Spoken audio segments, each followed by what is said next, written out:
Let us continue with Chapter 5, Staffing. Let us learn the process of staffing. Here in recruitment, it's a process of acquiring at the right time, in the right number, in the right place, persons with the right qualification. The sources of recruitment are internal source and external source.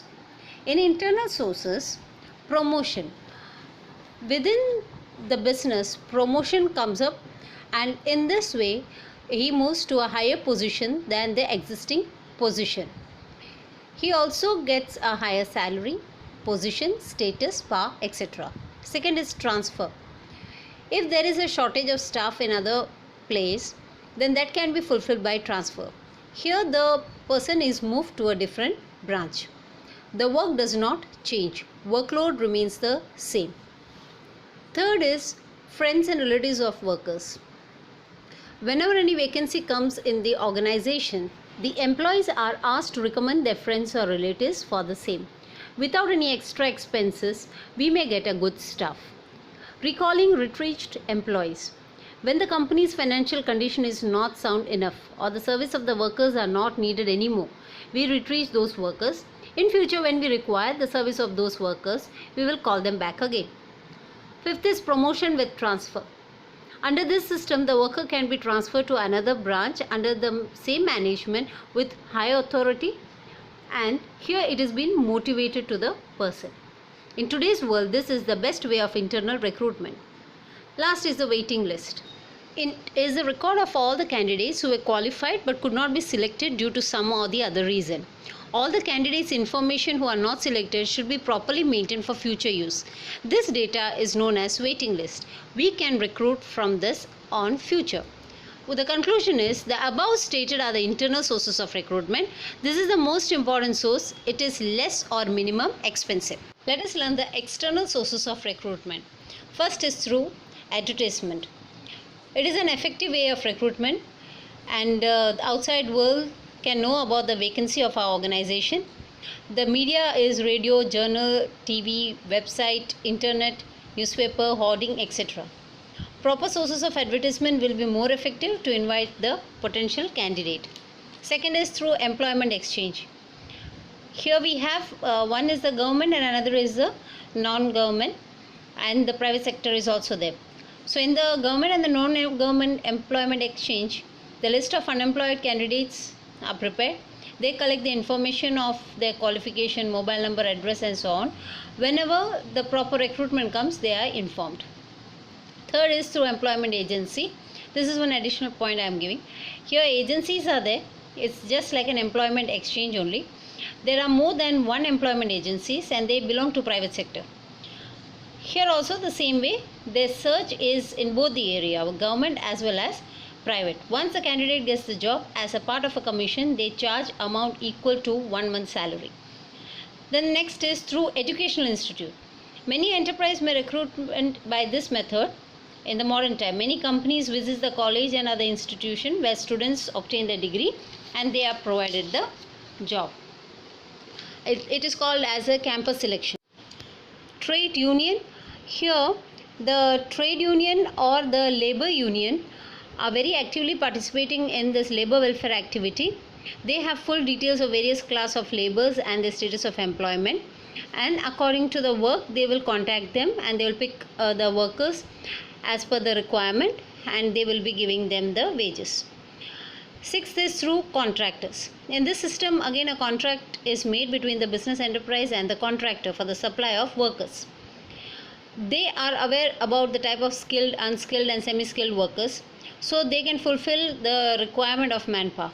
They work on commission base. This is useful for short-term requirement.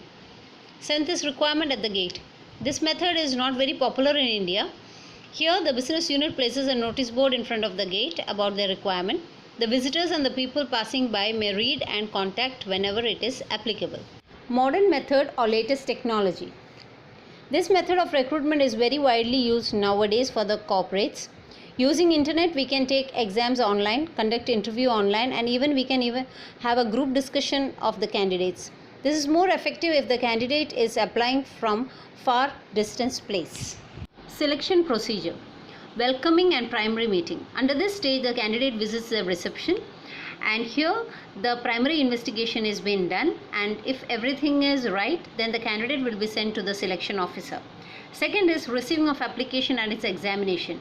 Here the selection officer examines all the detail of mark sheet, experience, knowledge, and it is also been verified, and unnecessary application is being rejected.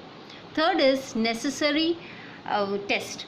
In that necessary test, first is IQ test.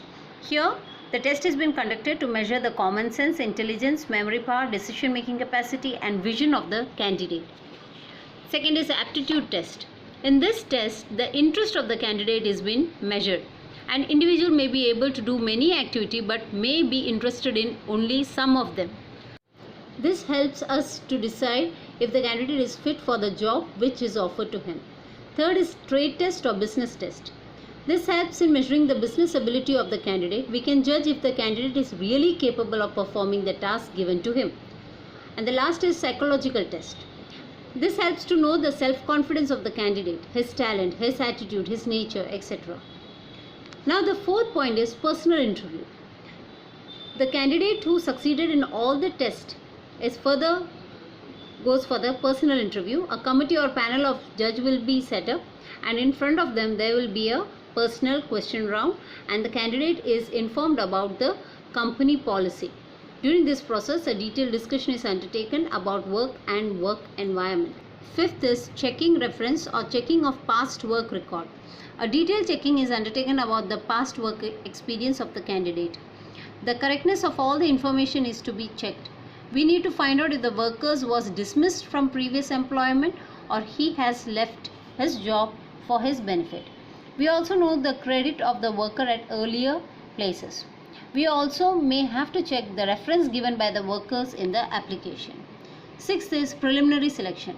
The candidate who has performed well, whose references are up to the mark and nothing of concern from his past work experience comes up, should be selected. During this selection, we need to select far more employees than required. Seventh is physical and medical examination. After the preliminary selection, the candidate will be sent to the hospital where doctors undergo a thorough checkup and company spends a huge amount on training the workers. Thus, it is necessary to ensure the worker is not having any physical or mental problem. Eighth is appointment letter. It is the most important letter from the viewpoint of the worker. This letter includes detail of the post of the worker, his authority, responsibility, salary, and the time to join for the work. Ninth is induction into the organization and the allotment of work. In modern times, upon joining, the workers are given information about the company policies, its rules, its working method, etc. The workers are introduced to the other members of the organization. He should be made aware about whom he is accountable to and what his responsibilities are. Now, let us learn about training.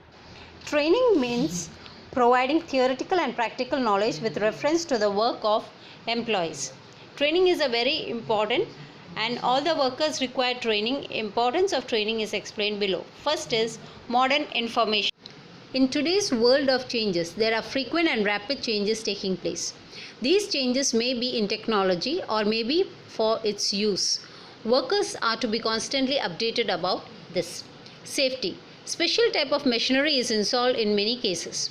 Here they are being trained how to have the safety measures. Increase in job satisfaction. By training, we increase the confidence of the worker towards the work, so he gains efficiency, which increases his job satisfaction. Fourth is reduction in rate of labor turnover. That means they try not to leave the job. So proper training will help the organization to minimize this. Increase in profit. Profit is related to the cost. Both are complementary. Proper training will help the worker to use the machinery with minimum of maintenance and repair. This will reduce operational cost and thus result into increase in profit. Sixth is decrease in cost or reduction in expense.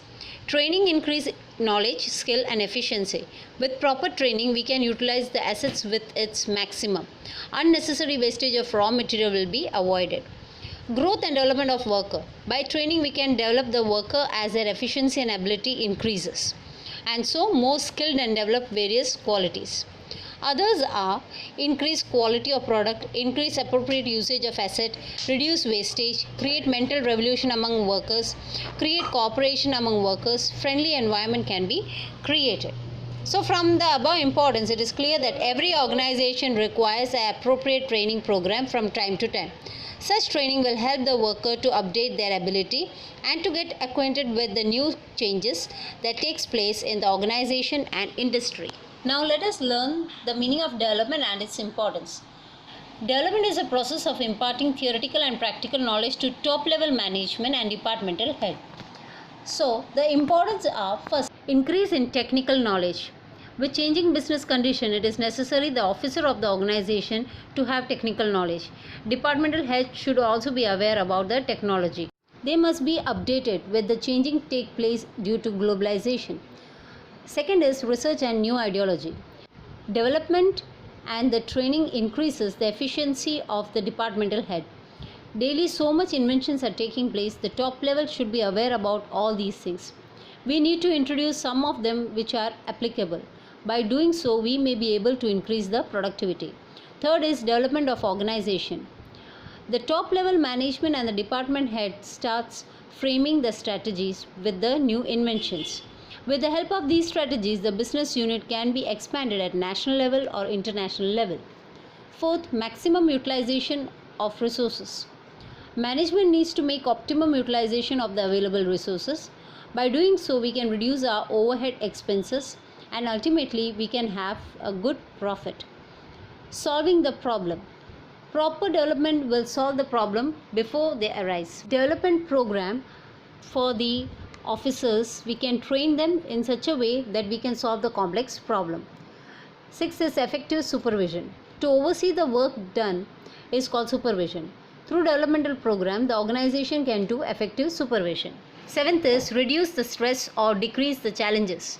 Promoters, managers and administrators faces a lot of stress. Development program helps the management to decrease such stress of its officers. Eighth is developmental program.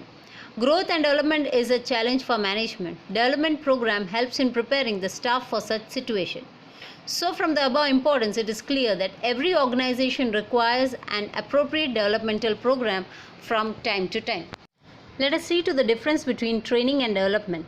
Meaning, to increase the efficiency of the workers towards their work, they are given training over here. And in the development, this is being done for the top level management. The objective of training is to increase efficiency and productivity amongst the worker. The objective is overall development of management and officer by enhancing their latent capacity and molding their personality. Center point. Work is at the center of training. Future career and probable challenges are at the center of the officer. Time. It is a short-term event in training and development is a long-term and expensive process. Who imparts or who is the trainer?